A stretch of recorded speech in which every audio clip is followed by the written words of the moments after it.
हाँ तो स्टूडेंट, क्या आपको पता है जब आप इस तरह से नोटबुक खोलते हैं तो एंगल बनता है। आप इस तरह से जब चश्मे को खोलते हैं, चश्मे को ऐसे करते हैं तो उसके बीच में भी एंगल बनता है। जब घड़ी की सुइयां घूमती है तो उनके बीच में भी एंगल बनता है। या जब आप अपने नोटबुक में कवर चढ़ाने के लिए ऐसा स्टेपलर यूज करते हैं तो यहाँ पर भी एंगल बनता है। पापा के वॉलेट जब खुलता है तो वहां पर भी एंगल बनता है। बॉक्स जब खुलता है तो वहां पर भी एंगल बनता है। तो हाँ जी, आज का हमारा टॉपिक है एंगल्स। बिल्कुल सही समझे है।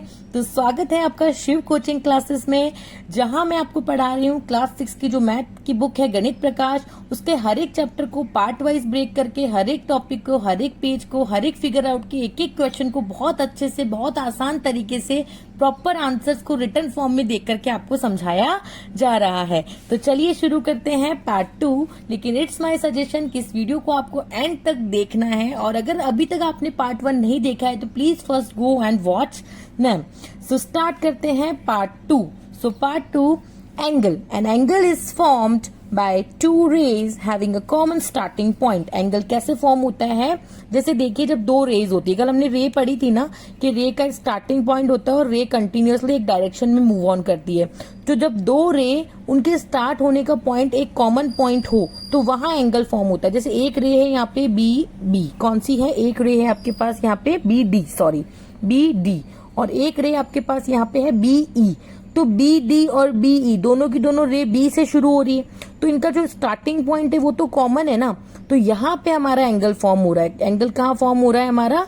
यहाँ पर ये एंगल फॉर्म हो रहा है। So here is an angle form by ray B D and B E, where B is the common starting point. तो ये जो बी होता है कॉमन स्टार्टिंग पॉइंट होता है, दोनों रे का जो स्टार्टिंग पॉइंट कॉमन होता है उसे हम बोलते हैं वर्टेक्स। क्या बोलते हैं? वर्टेक्स, एंगल का वर्टेक्स। और ये जो रे हमारी बी डी और बी जो रे, इनको हम बोलते हैं आर्म्स। क्या बोलते हैं? आर्म्स। तो आपको ध्यान होना चाहिए, जो कॉमन स्टार्टिंग पॉइंट है जहां पे दोनों रे मिलती है उसको बोलते हैं एंगल का वर्टेक्स, और ये जो दो लाइनें हैं इन्हें बोलते हैं arms. How can we name the angle? अब हम इस एंगल का नेम कैसे देते हैं? We can simply use the vertex and say that it is an angle B. To be clear, we use a point on each of the arm together with vertex to name the angle. सबसे पहले आपको पता होना चाहिए कि angle का sign कैसा होता है। देखिए, एंगल का साइन ऐसा होता है, आपको दिख रहा है। ये एंगल का जो साइन है वो कुछ इस तरह से हम लोग लगाते हैं। ठीक, अब हम इसका नाम कैसे देंगे? देखिए, एंगल का नाम हमें कुछ ऐसे देना होता है कि जहां ये कॉमन वर्टेक्स है, ये इसका वाला जो हमने लेटर यहाँ पे दिया है, ये लेटर हमेशा बीच में आना चाहिए, और ये आर्म्स वाले लेटर आसपास। जैसे यहाँ एंगल, तो हम इसका नाम दे सकते हैं डी बी ई, या फिर दे सकते हैं ई बी डी। लेकिन आप देखिए, जो वर्टेक्स है वो हमेशा लेटर आपका बीच में आ रहा है। या तो आप इसे बोलेंगे डी बी ई, या फिर इसे बोलेंगे ई बी डी। देखिए, डी बी ई, इसमें भी बी बीच में आया है, या फिर ई बी डी। तो आप आर्म्स वाले जो लेटर है जो अपने आर्म्स के ऊपर दिए वो आप इधर उधर कर सकते हैं, लेकिन जो वर्टेक्स है वो आपको हमेशा रखना है बीच में। So vertex is always written as the middle letter. Hope आपको समझ में आया होगा कि वर्टेक्स क्या होता है, आर्म्स क्या होता है, और एंगल के हम लोग नाम कैसे देते हैं। To indicate angle we use a small curve at the vertex. Vidya has just open her book, let us observe her opening the cover of book in different scenario. ये विद्या है, ये अपनी बुक को ओपन कर रही है। देखिए, सबसे पहले इसने बुक को थोड़ा सा ओपन किया है, दिख रहा है आपको? ठीक है, तो ये एंगल यहाँ फॉर्म हो रहा है। देखिए, ये वाली रे और ये वाली रे, ठीक है, दोनों रे का कॉमन स्टार्टिंग पॉइंट यहाँ पर है। फिर विद्या ने थोड़ी बुक को और खोला तो एक रे ये री और एक रे ये री, और ये इसके बीच में बन रहा है आपका एंगल। उसी तरह से विद्या ने इस तरह से कर दिया, तो एक रे आपकी इस डायरेक्शन में जा रही है, एक रे आपकी इस डायरेक्शन जा रही है, ये बन गया आपका एंगल। अब विद्या ने देखिए इस बुक को क्या करा, थोड़ा और टिल्ट कर दिया, एक रे इस तरह से नीचे जा रही है, एक यहाँ जा रही है, तो ये आपका बन गया यहाँ पर एंगल। उसी तरह से विद्या ने और इस बुक को ऐसे कर दिया, तो ये यहाँ पे आपका एंगल बन गया। एक रे आपकी ये रही और एक रे आपकी ये रही। उसी तरह से विद्या ने क्या किया, दोनों बुक को वो कर दिया, तो दोनों रेज जो है वो इस तरह से साथ साथ में जा रही है। तो होप आपको अच्छे समझ में आया होगा कि एंगल का फॉर्मेशन कैसे हो रहा है। सो ये बोल रहा है, do you see angles being made in each of this cases, can you mark their arms and vertex. तो मैंने अभी आपको बताया कि यहाँ पे जो एंगल बन रहे हैं उनकी आर्म्स क्या होगी, उनकी वर्टेक्स क्या होगी। जैसे आप ढंग से देखिए, यहाँ की इसकी दो आर्म्स हो गई, ये वाली 1 और ये 2, और यहाँ ये इसका बन रहा है एंगल। तो जैसे आपने नाम दे दिया, इसको नाम दे दिया ए, इसको नाम दे दिया बी और इसको नाम दे दिया सी। तो इसका आर्म्स क्या हो गई, ए बी, और एक हो गई, नहीं इसके आर्म्स हो गई बी ए और बी सी, क्योंकि स्टार्टिंग पॉइंट ही तो पहले लिखते हैं ना हम लोग। तो बी ए और बी सी तो हो गई आर्म, और वर्टेक्स हो गया बी।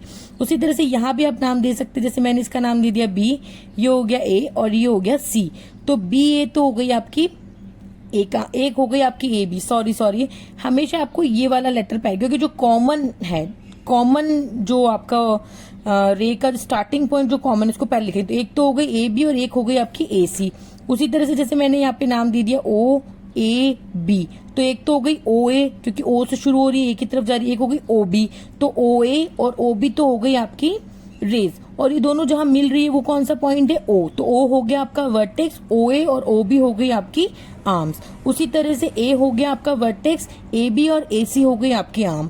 उसी तरह से इस वाले फिगर में बी हो गया आपका वर्टेक्स, जहां पे दोनों रेज मिल रही है, और बी ए और बी सी हो गई आपकी आर्म्स। उसी तरह से अगर आप यहाँ पे इस फिगर में देखेंगे, तो जैसे यहाँ नाम दे दिया ओ, यहाँ दे दिया ए, यहाँ दे दिया बी, तो एक हो गया ओ बी, एक हो गया ओ ए, और ओ जो है जहां पे दोनों रेज मिल रही है वो हो गया वर्टेक्स। इसी तरह से आप इसमें देखिए, ये वाला जो है जैसे ऐसे है, तो एक रे मान लो ये ए है, ये ओ है, ये बी है, तो एक तो हो गई ओ ए, एक हो गई ओ बी, ये तो दोनों आर्म्स हो गई, और ओ जहां ये दोनों मिल रही है तो ओ हो गया आपका वर्टेक्स। उसी तरह से एक रे ऐसे जा रही है और एक रे ऐसे जा रही है, तो ये यहाँ ओ है, ठीक है। तो ओ ए ओ बी, ये तो दो आर्म्स हो गई, और ओ जहां पे दोनों वर्टेक्स आपकी मिल रही है, ये एंगल आपका फॉर्म हो रहा है, तो वो हो गई आपकी वर्टेक्स। तो ये हो गया हमारे इस वाले क्वेश्चन का आंसर, जो ये हमें यहाँ पे पूछ रहा है कि आपको एंगल दिख रहा है, क्या आप आर्म्स और वर्टेक्स को मार्क कर सकते हैं, तो वो हमने मार्क कर दिया।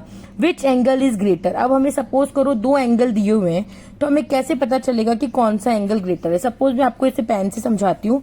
एक एंगल देखिए मुझे कुछ इस तरह से दे रखा है, ये देखिए, ये एक एंगल है मेरे पास, ये मैंने यहाँ बना दिया, ठीक है। और एक एंगल ये देखिए इस तरह से, ये। तो अब आप कैसे कंपेयर करेंगे कि कौन सा एंगल बड़ा है, ये वाला या फिर ये वाला। अब यहाँ एंगल कहाँ फॉर्म हो रहे हैं, देखिए एक रे ये रही, आपको थोड़ा सा वीडियो में दिख नहीं रहा होगा, ठीक है। देखिए, तो एक रे आपके पास ये रही और एक रे आपके पास ये रही। उसी तरह से एक रे आपके पास ये रही और एक रे आपके पास ये रही।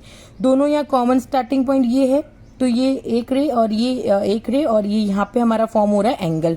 उसी तरह से यहाँ पे हमारा फॉर्म हो रहा है एंगल। तो आपको पता लगाना है कि इन दोनों में से कौन सा एंगल ग्रेटर है। तो क्या क्या टेक्निक से कैसे हम लोग पता लगाते हैं कि कौन सा एंगल हमारे पास ग्रेटर है, ठीक है। So the angle in case 1 and the angle in case 2. Just we talk about the size of line based off its length. We also talk about the size of angle based on its amount of rotation. So पहले तो मैं आपको बता दूं ये case 1 और case 2 किसकी बात कर रहा है, ये यहाँ पे बात कर रहा है। ये केस 1 है और ये केस 2 है। अब जैसे ये बोल रहा है, जैसे हमारे पास दो लाइन है, सपोज हमारे पास क्या है, दो लाइन्स हैं। सपोज कीजिए वो दो लाइन हमारे पास ये रही, एक लाइन इतनी छोटी और एक लाइन इतनी बड़ी है। तो लाइन की तो हम देख करके बता देते हैं, भाई जो लेंथ में छोटी है वो लाइन छोटी है, और जो लाइन लेंथ में बड़ी है, लंबाई में बड़ी है, वो लाइन बड़ी है। तो फिर एंगल को छोटा बड़ा हम कैसे बताएंगे। एंगल में हम देखते हैं रोटेशन। एंगल में हम क्या देखते हैं, रोटेशन। जैसे सपोज करो ये एंगल छोटा है, क्योंकि इसमें ये रही इतना सही एंगल है। अब इसमें रोटेशन और ज्यादा हुआ, यानी कि और ज्यादा खुला, फिर ये और ज्यादा खुला। तो जितना ज्यादा रोटेशन होगा, मतलब जितना ज्यादा ये एंगल खुलेगा, एंगल उतना बड़ा होगा। होप आप समझ में आ रहे होंगे। जैसे यहाँ रोटेशन कम है, फिर थोड़ा सा बड़ा एंगल और बड़ा हुआ, फिर थोड़ा सा बड़ा एंगल और बड़ा, फिर थोड़ा सा और बड़ा एंगल और बड़ा हुआ। तो यही बोल रहे हैं कि जैसे लाइन की हम उसकी लेंथ के बेस पे बोलते हैं कि कौन सी वाली लाइन बड़ी होगी, उसी तरह से एंगल हम बताते हैं अमाउंट ऑफ रोटेशन के बेस पे। तो हमने यहाँ देखा कि केस 2 में जो एंगल है वो ज्यादा है, क्योंकि वहां उसने कवर को ज्यादा घुमाया है। यहाँ अगर आप ढंग से देखेंगे तो यहाँ तो इसने बुक्स को बहुत थोड़ा सा ही खोला है, लेकिन यहाँ इसने बुक्स को और ज्यादा वाइडर ओपन कर दिया, यानी कि जो रेज उनको रोटेशन और ज्यादा कर दिया है। तो केस 2 का जो एंगल है वो केस 1 के एंगल से बड़ा होगा। सिमिलरली आप देखेंगे angle in case 3 is even larger than of case 2 because there is even more rotation and cases 4, 5, 6 are successively larger angle with more and more rotation. So चलिए फिर से देखते हैं। देखिए केस 1 में इतनी सी बुक खोली, ये वाला ये वाला एंगल इससे ज्यादा होगा, ये वाला एंगल इससे ज्यादा होगा, क्योंकि इसने बुक को और खोल लिया, फिर इसने और थोड़ा करा, तो ये वाला एंगल इससे ज्यादा होगा, ये वाला एंगल इससे ज्यादा होगा, और ये वाला एंगल इससे ज्यादा होगा। तो जैसे जैसे इसके बुक का रोटेशन खुलता जा रहा है, जैसे सपोज करो मेरी हैंड है, ये ओपन होते जा रहे हैं, ओपन होते जा रहे हैं, ओपन होते जा रहे हैं, तो ये जो रोटेशन है वो बढ़ता जा रहा है, रोटेशन बढ़ता जा रहा है, तो मतलब एंगल भी बड़ा है। तो ये वाला एंगल इससे बड़ा, मतलब कि एंगल बड़ा बड़ा बड़ा बड़ा होता जा रहा है। तो यहाँ बोल रहा है the size of angle is the amount of rotation और turn that is needed about the vertex to move the first ray to second ray. जैसे ये हमारी फर्स्ट रे है और ये हमारी सेकंड रे, तो फर्स्ट रे से सेकंड रे तक, मतलब इस तरह से जो अमाउंट ऑफ रोटेशन होता है, आप कितना टर्न कर रहे हो, आप कितना घूम रहे हो, ये जो होता है वो आपका एंगल बताता है। तो इस तरह से ये आपकी एक रे हो गई, ये आपकी एक रे हो गई, दोनों का इनिशियल पॉइंट एक है, वो हमारा वर्टेक्स हो गया, यहाँ हमारा एंगल बना। तो ये वाली जो रे फर्स्ट रे से ऐसे दूर जा रही है, देखो ये इससे ऐसे दूर जा रही है, तो ये कितना रोटेशन कर रही है, वो हो गया हमारा एंगल। होप आपको अच्छे से समझ में आया होगा। Let's look at some other example where angle arise in real life by rotation और टर्न। जिस तरह से आपका एक कंपास है, मान लो अभी तो मेरे पास कंपास अवेलेबल नहीं है, टुडे आई विल परचेस। तो ये जो कंपास है वो कुछ इस तरह से खुलता है, ठीक है। तो जो कंपास जब इस तरह से खुलता है, तो ये यहाँ पे क्या बन रहा है, जैसे एक रे है और ये दूसरी रे, तो ये फर्स्ट रे दूसरी रे फर्स्ट रे से जो दूर होने के लिए जो रोटेशन कर रही है, तो यहाँ क्या फॉर्म हो रहा है हमारा एंगल, यहाँ क्या फॉर्म हो रहा है हमारा एंगल। सो कंपास हुआ, डिवाइडर हुआ। जब हम इन आर्म्स को टर्न करते हैं, तो ये क्या है हमारी वर्टेक्स, क्योंकि ये वाली आर्म और ये वाली आर्म दोनों यहाँ मिल रही है, तो ये क्या हो गया हमारा वर्टेक्स। तो यहाँ पे हमारी आर्म्स कौन सी होगी, चलिए जल्दी से बताइए। सो देखिए इस वाले फिगर में एक आर्म तो हमारी ये वाली हो गई और एक आर्म हमारी ये वाली हो गई। इसको नाम दे दिया, जैसे हमने ए बी, और इसको नाम दे दिया ए सी। तो ये ए से बी की तरफ ए बी एक आर्म हो गई, एक आर्म हमारे पास ए सी हो गई, और ये हमारे पास फॉर्म हो गया एंगल। इस एंगल का नाम कैसे देंगे, या तो हम बोलेंगे एंगल बी ए सी, क्योंकि इसको हमेशा बीच में रखना होता है, या हम बोलेंगे सी ए बी। सो होप आपको समझ में आया होगा। उसी तरह से जो सीजर होती है, ये देखिए सीजर जब इस तरह से ओपन होती है, तो यहाँ हमारे पास क्या फॉर्म होता है, एंगल फॉर्म होता है। तो आप इसको ऐसे समझ सकते हैं कि जैसे ये एक आर्म है और ये आपके पास एक आर्म है, ठीक है। अब आपको क्या करना है कि अब देखिए ये वाली जो आर्म है, देखिए एक ये आर्म है, एक ये है, तो ये वाली जो आर्म है उससे जब दूर जा रही है, तो यहाँ हमारे पास क्या हो रहा है, एंगल ऑफ रोटेशन। ये देखिए रोटेशन जितना ज्यादा होगा एंगल उतना बड़ा फॉर्म आपके पास होगा, रोटेशन जितना कम होगा एंगल आपके पास उतना कम फॉर्म होगा। तो यहाँ हमारी आर्म्स कौन सी, एक आर्म ये रही और एक आर्म ये रही, ठीक है। और वर्टेक्स क्या है, ये वाला, क्योंकि ये वाली आर्म ऐसे जा रही है, ये वाली ऐसे जा रही है, इसको नाम दे दिया जैसे ए, ये वाला बी, और ये वाला हो गया हमारे पास सी। तो एक आर्म तो हो गई ए बी, एक हो गई ए सी, और दोनों कहाँ मिल रही है, ए पे। तो यहाँ हमारा फॉर्म हो गया एंगल। तो अच्छे से मुझे लगता है कि आपको जो कॉन्सेप्ट है एंगल वाला वो अच्छे से समझ में आया होगा। जैसे कि a pair of scissor has two blades, when we open them to cut something the blades form an angle। ये जो ब्लेड्स हैं, ये जो सीजर की ब्लेड्स है, एक ब्लेड ये और एक ब्लेड ये, तो इन दोनों के बीच में एंगल फॉर्म होता है। जब हम किसी चीज को ऐसे कट करते हैं ना, तो इन दोनों के बीच में क्या फॉर्म होता है, एंगल फॉर्म होता है। अब नेक्स्ट है हमारे पास, look at the picture of spectacles, wallet and other common object and identify the angles in them by marking out the arms and vertices. तो देखिए वर्टेक्स होता है सिंगुलर, वर्टिसेस बोलते हैं मतलब कि बहुत सारे। वर्टेक्स का मतलब सिंपल होता है कोना, और वर्टिसेस का मतलब हो गया कोने, यानी वर्टेक्स का प्लूरल फॉर्म है वर्टिसेस। क्या है, वर्टिसेस। तो आपको इन पिक्चर्स को आप इन पिक्चर्स को अच्छे से देखिए। आपको इनमें क्या करना है, आपको इसमें एंगल भी बताना है, आर्म्स भी बतानी है और वर्टिसेस भी बतानी है। तो आप इसको अगर ढंग से देखेंगे तो ये देखिए, ये एक आर्म ये रही और एक आर्म आपकी ये रही, ठीक है, ठीक है। ये इधर की तरफ आ रही है और ये इधर की तरफ। इसका नाम दे दो, जैसे ए, इसका नाम दे दिया बी और इसका नाम दे दिया सी, ए बी सी। तो आप ढंग से अगर यहाँ देखेंगे तो यही यहाँ क्या फॉर्म हो रहा है, हमारा एंगल। उसी तरह से एक आर्म यहाँ भी हो सकती है और एक आर्म ये वाली है, और इन दोनों के बीच में एंगल फॉर्म हो रहा है यहाँ पे। तो इसको नाम दे दीजिए आप डी। तो एक हो गई आपके पास आर्म कौन सी हो गई, ए बी, और एक हो गई आपके पास ए सी, ए बी और ए सी। और एंगल कहाँ फॉर्म हो रहा है, यहाँ पर। कहाँ फॉर्म हो रहा है, यहाँ पर, ठीक है। तो अब देखिए इसका आप नाम कैसे देंगे, सी ए बी। क्या नाम देंगे, सी ए बी। या फिर आप इसका नाम क्या दे सकते हैं, एक का तो सी ए बी भी दे सकते हैं, या फिर आप दे सकते हैं B A C. C A B बोलो या बी ए सी बोलो इस वाले एंगल के लिए। इस वाले एंगल के लिए हम क्या बोल सकते हैं, एक आर्म तो क्या है हमारे पास बी ए, कौन सी है, बी ए, और एक कौन सी है, बी डी। देखिए दोनों आर्म के इनिशियल पॉइंट सेम है। उसी तरह से यहाँ पे दो आर्म कौन सी हो जाएगी, एक हमारे पास हो जाएगी आर्म ए बी और एक हो जाएगी ए सी। कौन सी हो जाएगी, ए बी और ए सी, ए बी ए सी। उसी तरह से एक एंगल हो जाएगा सी ए बी और एक हो जाएगा आपके पास बी ए सी। समझ आया होगा आपको होप अच्छे से। उसी तरह से यहाँ पे हमारे पास आर्म हो गई बी ए और बी डी। अब एंगल कौन सा होगा, ए बी डी, क्योंकि बी को ही बीच में रखना है तो एंगल ए बी डी और angle D A B, D B A, D B A. B को आपको बीच में ही रखना है क्योंकि जहां एंगल फॉर्म होता है उस लेटर को हमेशा बीच में रखते हैं। जैसे यहाँ एंगल ए पे फॉर्म हो रहा है तो यहाँ हमने लेटर ए को बीच में रखा। इस तरह से आप नेम देते हैं। चलिए एक और समझते हैं हम लोग। जैसे इसमें ये हमारे पास दो आर्म्स हैं, ये वाली, ठीक है, और यहाँ हमारा एंगल फॉर्म हो रहा है। उसी तरह से यहाँ पे ये हमारे पास दो आर्म्स हैं, यहाँ एंगल फॉर्म हो रहा है। यहाँ हमारे पास एक आर्म ऐसे जा रही है, एक आर्म ऐसे जा रही है और ये यहाँ पे हमारे पास एंगल फॉर्म हो रहा है। तो आप इसका नाम दे सकते हैं जैसे ए बी सी। इसका भी मैंने नाम दे दिया ए बी सी।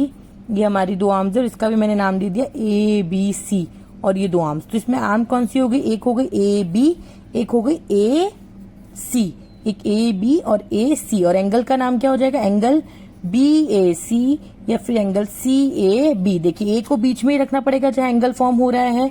उसी तरह से यहाँ जो दो आर्म्स है वो कौन सी हो गई, एक हो गई ए बी, एक हो गई ए सी और एंगल बन रहा है बी ए सी। कौन सा बन रहा है, बी ए सी या फिर सी ए बी। तो होप आपको अच्छे से समझ में आएगा। उसी तरह से कमेंट बॉक्स में आप मुझे, अब जैसे यहाँ पे एंगल कौन सा फॉर्म हो रहा है, ये वाला एंगल फॉर्म हो रहा है, ये तो ये दो इसकी क्या हो गई, आर्म्स हो गई। इसको भी आप नाम दे दीजिए ए बी सी। तो एक तो हो जाएगी बी ए क्योंकि बी से ए जा रही है, है ना, और एक होगी बी सी और एंगल हो जाएगा ए बी सी या सी बी ए। उसी तरह से कमेंट में मुझे इसके दोनों एंगल और आर्म्स का नाम बताइए कि दो मतलब एक ही एंगल है लेकिन इसको टू तरीके से हम कैसे लिख सकते हैं और आर्म्स के भी नाम आपको बताने हैं।